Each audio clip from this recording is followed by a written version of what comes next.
Hello, welcome back to Firesense Gaming. My name is Ben, and today we're going to continue on with Rizia.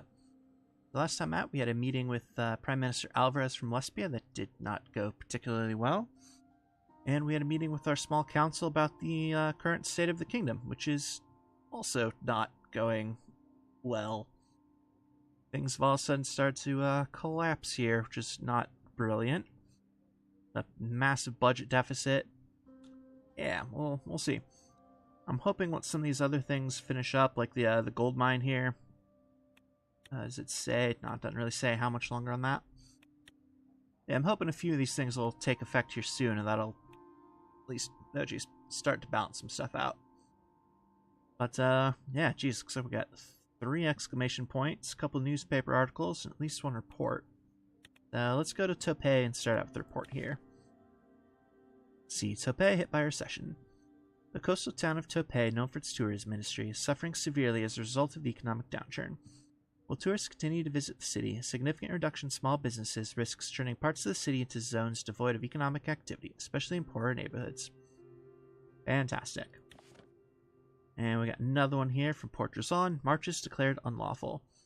The Crown has formally banned mass Dacenar's religious marches, citing concerns about public order and escalating tensions.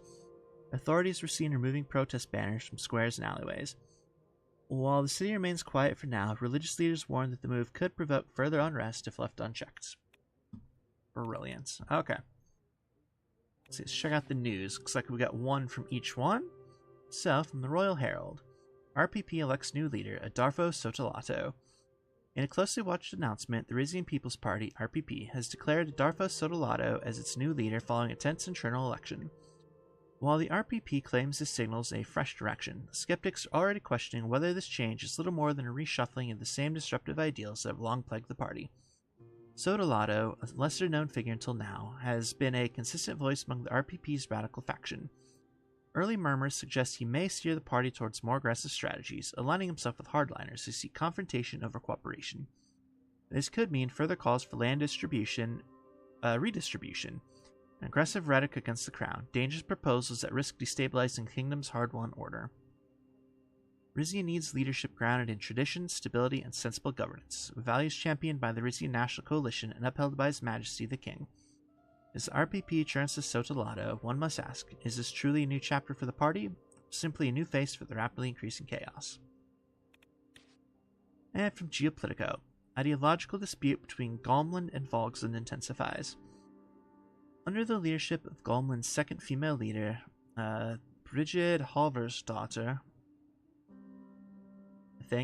I don't really speak Icelandic. The ideological dispute between Galmland and Volksland has intensified. Halvarsdottir's government has been actively promoting the development and implementation of the Galmish Manifesto, a unique interpretation of Carlos Marcia's communist theory. The country has been pushing this agenda to other CSP countries, garnering support and building alliances in an effort to strengthen their position in the region. However, internal factions backed by Volkslandian socialism and United Cantavan millennialism pose a significant challenge to Halvarsdottir's government. These factions are working to undermine the Galmish Manifesto and weaken Galmland's influence among its allies. As tensions escalate, both nations find themselves locked in a fierce ideological battle, with potentially significant consequences for regional stability and cooperation. Interesting. Alright, let's see. Let's check out what's going on here.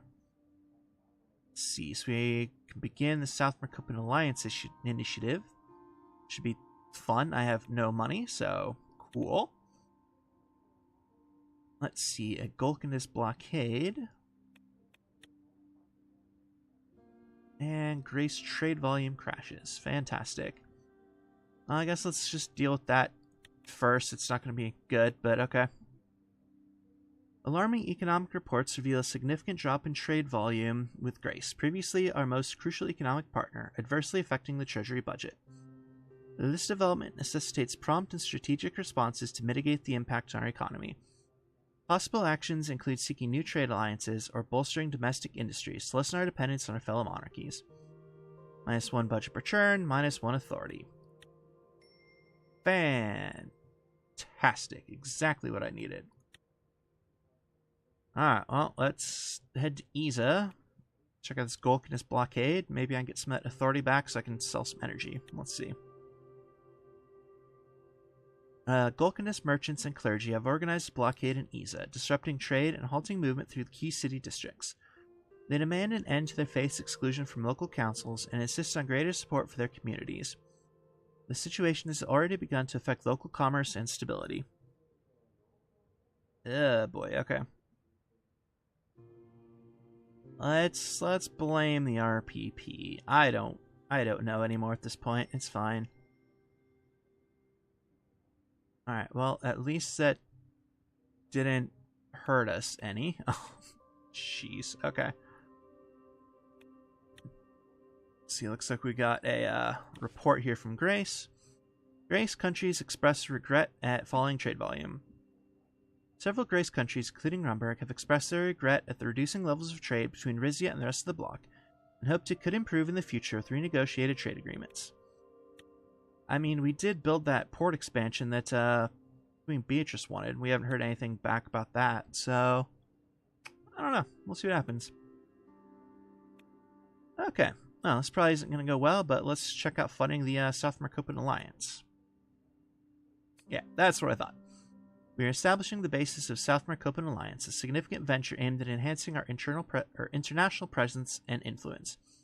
The plan involves setting up the organization's headquarters in Port Razan and a public relations office in Constantium, Cairo. This initiative requires careful consideration of the level of funding and resources to be allocated, balancing our aspirations with fiscal prudence. Well, we don't have money, so we're going to opt against funding it. Jeez. This is going south so quickly here. Well, that's what happens when you're just kind of making it up as you go. Alright. So let's head to Valen for negotiations with President Smolak. Interesting, okay. Oh, maybe this is about the Zille handover. I hope so. My eyes remained locked on an enormous airship moored at a blimp base on the outskirts of the presidential palace in Roklevitz, Valen's capital. Its sleek form dominated the skyline. Standing before it, I absorbed the sight of President Smolak's imposing image prominently displayed on its side, alongside the flag of Valen and bold proclamations of Valen's rise to prominence. With Smolak at the helm, Valen soars to new heights. That's some impressive propaganda, I like it. Our agreement's 3-year probationary period had come to an end. It was finally time to discuss the return of Zille. However, my host was nowhere in sight. Blocked by golden guardsmen, I eventually made my way up the red carpet stretching from my motorcade to the airship's gondola, past a dozen or so young women in impeccably pressed uniforms. The interior of the ship was adorned with lavish blue and white drapes cascading from floor-to-ceiling windows.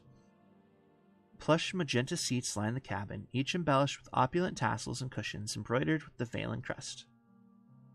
Crystal chandeliers hung from the ceiling, casting a dazzling array of light across the space.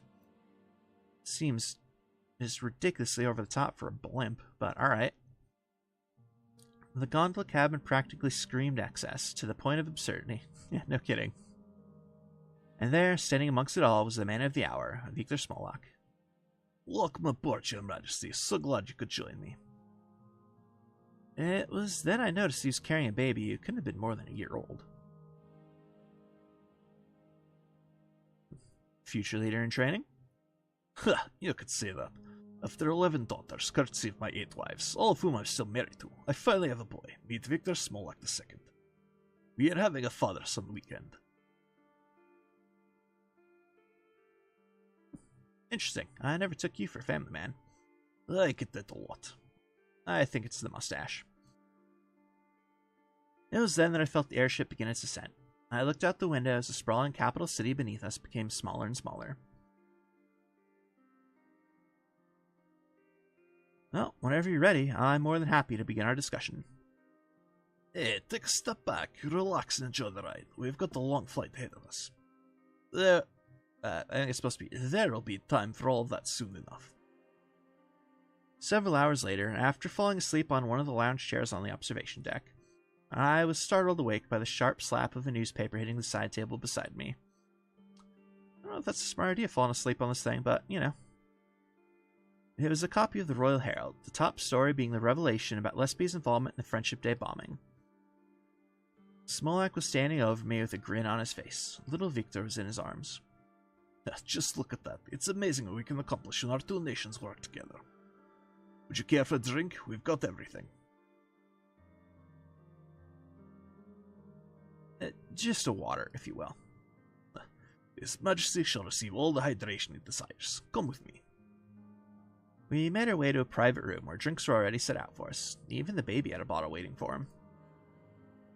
We took our seats in front of the window with a view just as fantastic as before. To traveling in style. Cheers. Smolak and I clinked glasses. You're the first world leader to share a ride on my airship.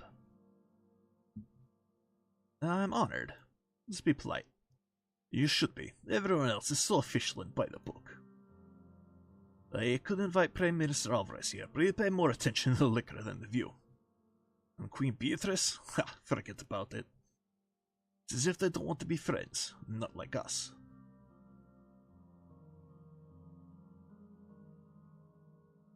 I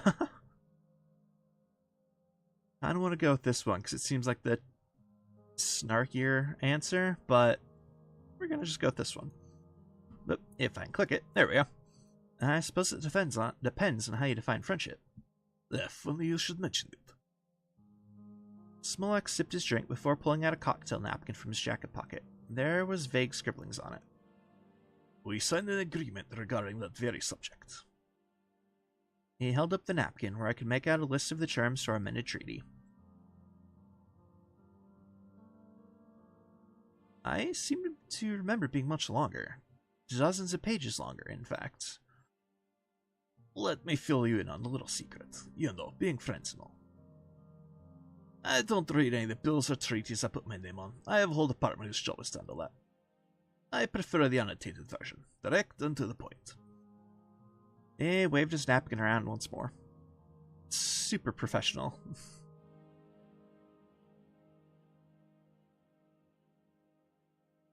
Can we please get back on track? I fear we're moving in the wrong direction. Smolak's expression turned cold. I'll be the judge of that. A brief moment of tension quickly subsided with a flash of the President's trademark smile. Well, what are we waiting for? Let's get to it. His attention returned to his napkin. See, we made an agreement, Your Majesty. I believe we both remember its terms.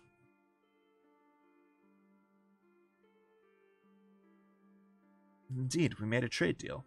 Yes, we did. According to my notes, my people are very grateful for your generous wine shipments. He raised his glass. What can I say? What good is wine if not shared with the world? Indeed, wine's wasted if one merely hogs it for themselves. Now, when it comes to the import of Rizian gold, it's been quite the economic boon. In fact, as a tribute to our success, I'm in the process of renovating my entire bathroom with Rizian gold. Yeah, okay then.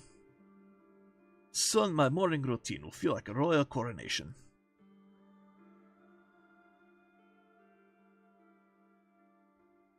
You should talk to our man Rusty Montoro. He's made renovations of a similar kind.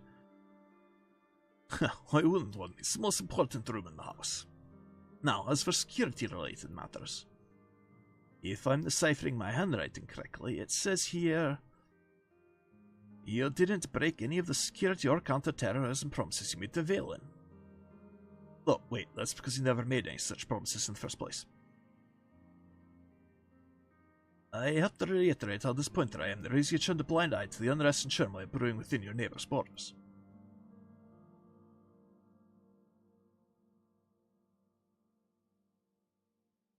Go with that one. Please understand that we must prioritize our own concerns. I apologize for any inconvenience caused by Rizia's decision. I appreciate the apology, but unfortunately it doesn't do anything to change our current situation. Therein lies the problem. The bluish threat isn't just a threat to Valen, but to the entire region as a whole, which doesn't appear to be going away anytime soon. Smolak looked at his cocktail napkin.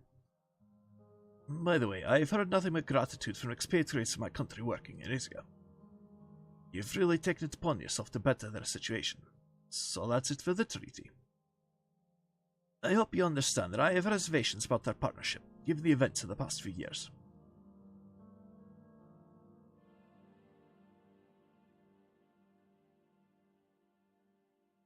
Does this mean you're withholding Zille from us yet again? Wait, Your Majesty, the treaty is not the only factor at play.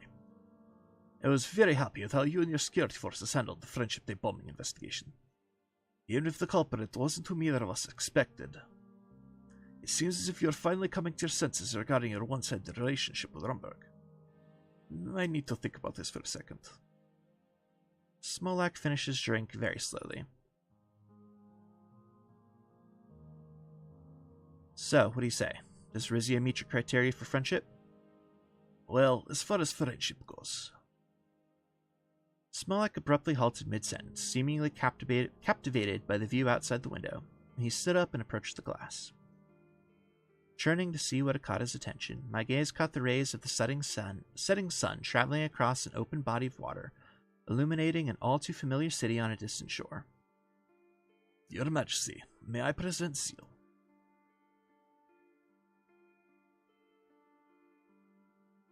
I must say, you've outdone yourself this time, Smolak. The view is absolutely stunning. That's putting it lightly. Smolak and I continued to gaze at the view in silence. I must say, the sight of Zille takes my breath away every time I see it. But given everything we've just discussed, I'm afraid I simply can't part with it. It holds too much sentimental value. Please, stop beating around the bush and tell me what you want. What I want is for you to take a breath and read between the lines of what I'm trying to imply. That being, there's always room for a negotiation. Yeah, that's why I'm asking you what you want, dude. Jeez. Smolak reached into his pants pocket and retrieved another cocktail napkin with writing on it. He held it out. See, I always come prepared.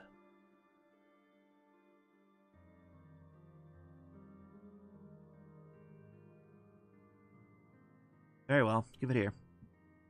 I took the napkin and read over his conditions. Think of it as a friendly suggestion.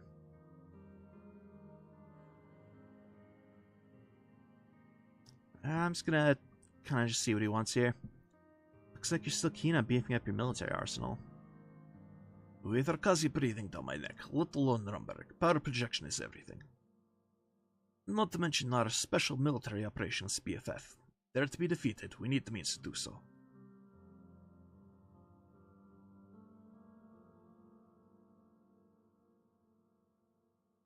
Understandable. We live in uncertain times, after all. So you expect me to agree to this condition? I mean, what's the condition? Am I just gonna sell him some military hardware? I expect you to do what's in Rizia's best interests, of course.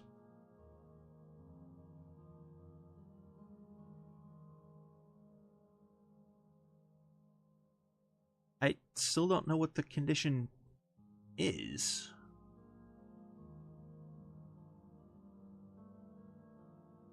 Alright, let's go with that. Alright, you want to negotiate? I'll negotiate. It's for receiving military supplies.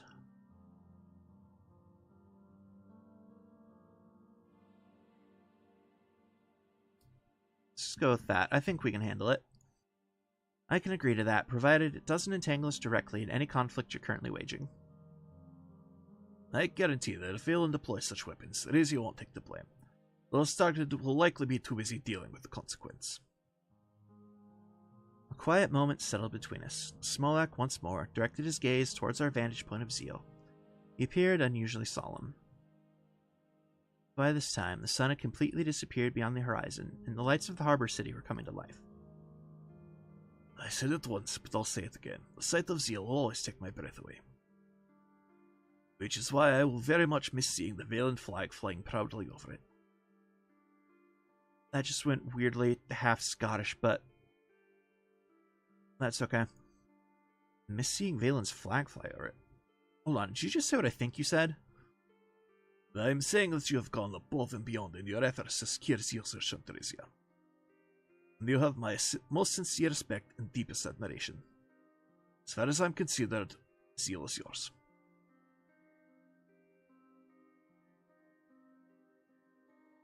It's amazing news. I knew we could come to an understanding. However, I do have one more small request of you. Of course you do.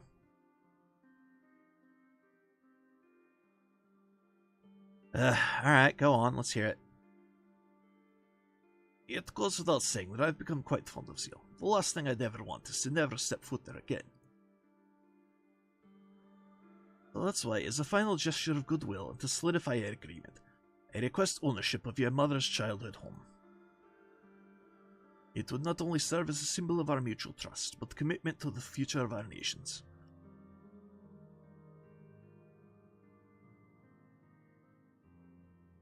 That house holds great sentimental value to both my mother and myself. Sorry, but I just have to have it. If not, well, I'm not sure I can give you what you ultimately desire. I mean, it's just a shack. I mean, it's fine. That's all that stands in the way of our long-awaited reunification with Zille. Then I accept. Consider the house yours. Really? I'm honestly surprised you agreed to such terms. But hey, if you're so eager to pawn off your family history, who am I to refuse? Come, we have much to celebrate. Oh, but first... Alright, got a trophy for getting Zille back peacefully. Which, I mean... Yeah, I don't know if giving away the house is that big of a deal, but it might be? I don't know, but it seems like a small price to pay to get a huge chunk of our kingdom back, so... I don't know. Anyway, Smolak opened a cabinet and took out an attaché case. In honor of everything we've accomplished, I wanted to give you this small token of gratitude. Beautiful door stopper, intricately carved by the most skilled of artisans. He opened his attaché case and pulled out an oblong wooden object, presenting it to us with a flourish. Cool, got a collectible for the Vezek doorstop. I couldn't help but notice the item's unique shape.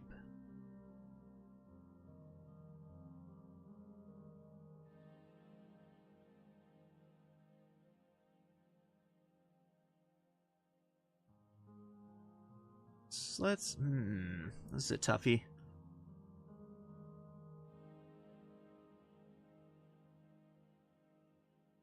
On the other hand, we are trying to build our little regional alliance thing, so this seems like it might be the best way to go. How kind of you. As a return gesture, I'd like to cordially invite you to my daughter Vina's wedding. Put a hand to his heart. Oh, Your Majesty, I would be honored beyond words to join the royal family on such a special occasion. One of my wives and I will be there.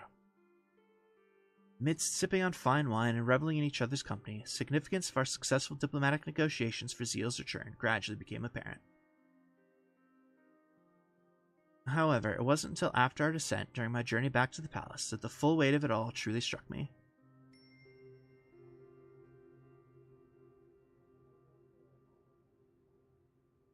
Okay.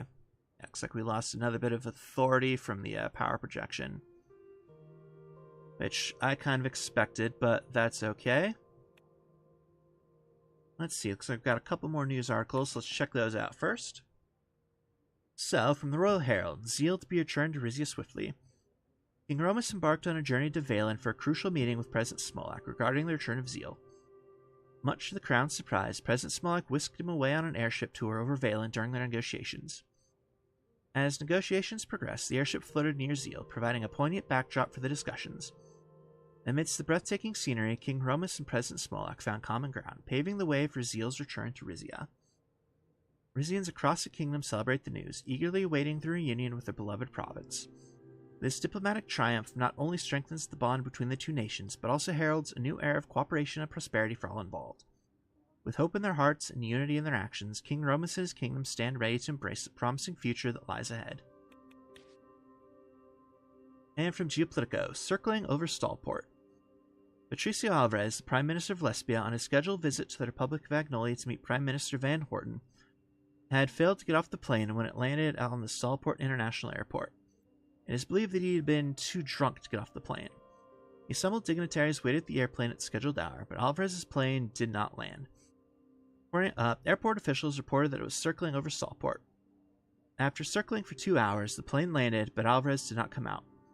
Lesbian officials informed Van Horten that Alvarez was unwell and that the foreign minister would join the meeting instead. Brilliant. Maybe we can use his alcoholism as a bit of a leverage point for dealing with Lesbia here soon. Let's see, we got a couple overview updates here. So yeah, low military equipment stockpile. I'm hoping we can fix, but it's not a priority. And yeah, weak power projection, just on the same lines. Wait, there's something else. Oh, partially restored to territorial integrity. Cool. Yeah, so we just have to work on properly reintegrating Zille to Rizia. Cool. Connections.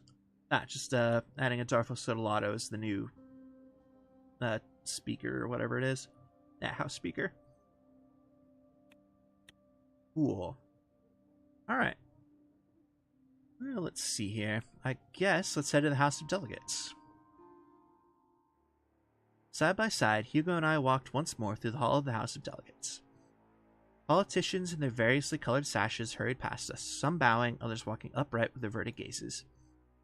Your triumphant seal is the talk of the capital, Your Majesty. And after Her Highness's wedding to Duke Reinhardt, the stage will be set for Rizia to become whole again.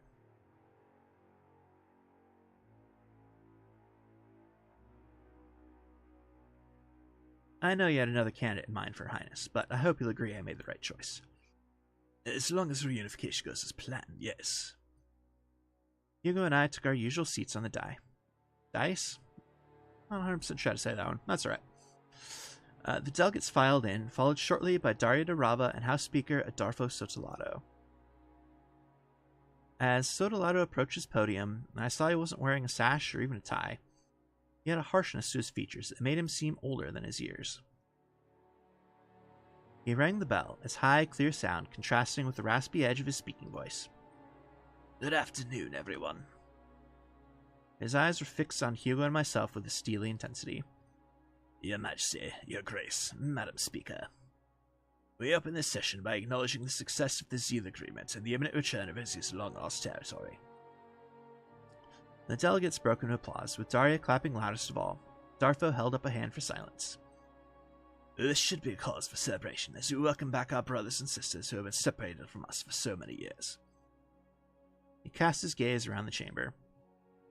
But we must ask ourselves, what kind of country are we welcoming them back to? A country hell-bent on the destruction of democracy, whether within its own walls or abroad in Vidalism. A country where the wealthy and powerful luxuriate on massive estates where those who perform the real labor live in squalor. A country where foreign-born workers extract resources of incalculable value but are relegated to the very bottom of society. Where the brave citizens who speak out against these injustices are brutally punished for it. I can see why he struck a chord with the commoners. As strong as this movement is, I still find it shocking to hear such language in this room. Daria stood. The RNC objects. Darfo eyed her coolly, waiting for her to speak. Mr. Sotolato, His Majesty would agree that tirades against the Crown have no place in the House of Delegates. You may have proven yourself adept at leading strikes and protests, but the time has come for constructive solutions rather than accusations. What's important is that Zille is coming back into our fold. We must look to the future and decide how the reintegration of the region will proceed. The RNC believes that... A chorus of boos came from the RPP side of the room, nearly drowning her out.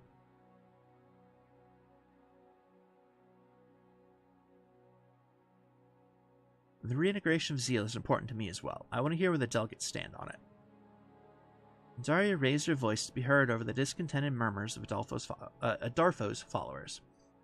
Rizia's provincial system has served it well in the past, but at a time when national unity is paramount, we should not let the conflicting interests of the three royal houses divide us.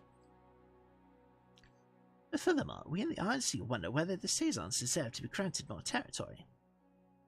In the absence of their heir, the family's once considerable influence has begun to wane. Even with Duchess Angelica back on the Rizian mainland, the family remains in a weakened state. I will add that Zille still suffers the scars of alien civil war. Its reconstruction must be overseen with the full strength of the Crown. The RNC therefore officially recommends that the region be governed by Rizia's central authority, akin to the Palais Administrative District. Darfo looked at her in disgust. Your intentions are transparent, Mr. Rava. You care less about the well-being of the people of Zille than about using its reconstruction to enrich your own family. It's especially galling that the actual work will be done by disenfranchised labor hands while the Durabas rake in the rewards. The Sezons are not entitled to this land by birthright alone, neither are any members of the nobility. In the RPP's view, the details of Zille's governance are less important than assuring that these new Rizians, and all Rizians for that matter, are treated with fairness and respect. If we can't do that, Zille might as well remain basic.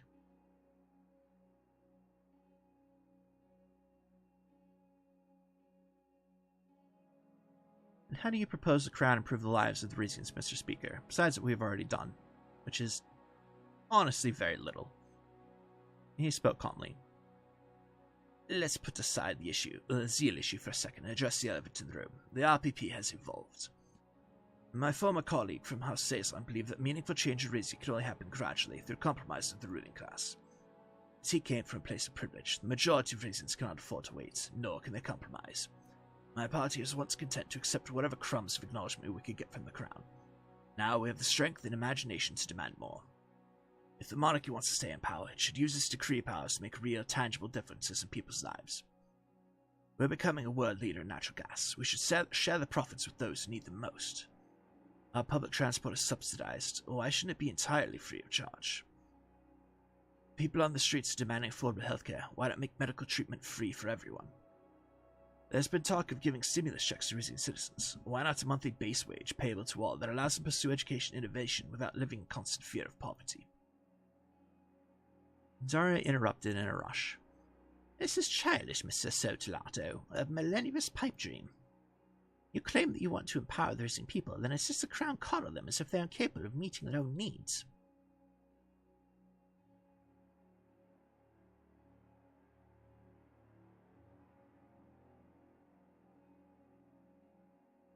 Indeed, our economy will suffer if our populace expects to receive everything for free. Zarfo heaved a deep sigh. We pay income tax, Your Majesty. Is it too much to ask that our money go towards our communities rather than your daughter's wedding cake?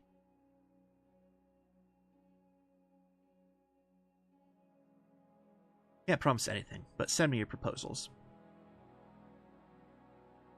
I saw disbelieving looks in both Hugo and Daria's faces.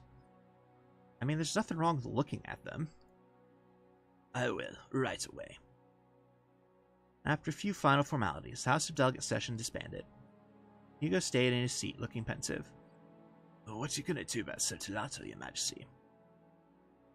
If we dispose of him, an even worse rival might take his place. It happened with Sezon.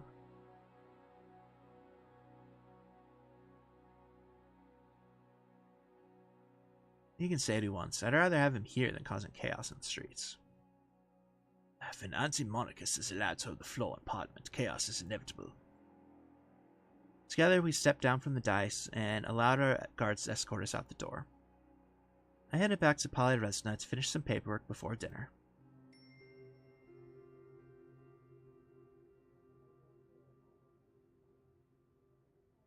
Ooh, alright. Well, we got +2 back on our authority, so that's something. Our budget is still just heading straight down the toilet, but that's alright. And I'm really hoping once this gold mine opens and we get Zille figured out, that might bump our budget up. Let's see what's going on over here. Oh, okay, it still shows it as part of Valen at the moment. Interesting. But yeah, I was definitely planning on putting Zille under, an administrative district. Seems like the correct way to go. But, anyway, that seems like as good of a place as any to call for today. So, as always, thank you very much for watching, and I hope to see you all next time.